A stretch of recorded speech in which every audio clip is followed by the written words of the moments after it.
Bentrovati e bentrovate all'appuntamento meteo di Teleradio Pace, venerdì 5 giugno. C'è un avviso per venti da sud-ovest al largo del Golfo, in attenuazione in serata, locali temporali nelle aree interne del centro tra la notte e la mattinata di venerdì. Ma andiamo nel dettaglio. Possibili temporali locali in prima mattinata tra l'Alta Valporceve dalla Valle Scrivia lungo le coste centro-orientali, rovesci intermittenti alternati a lunghe pause, mentre a ponente il tempo risulterà asciutto.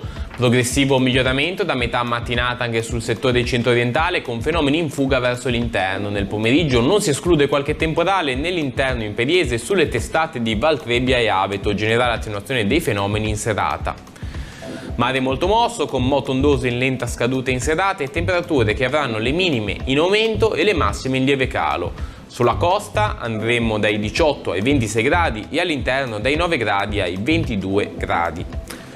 Diamo uno sguardo anche alla giornata di domani, sabato 6 giugno, un po' di nuvolosità sparsa, soprattutto al mattino lungo le coste, nel pomeriggio nelle aree interne senza piogge, spazi soleggiati comunque prevalenti, venti deboli in genere tra sud e sud-est, mare generalmente mosso e temperature stazionarie.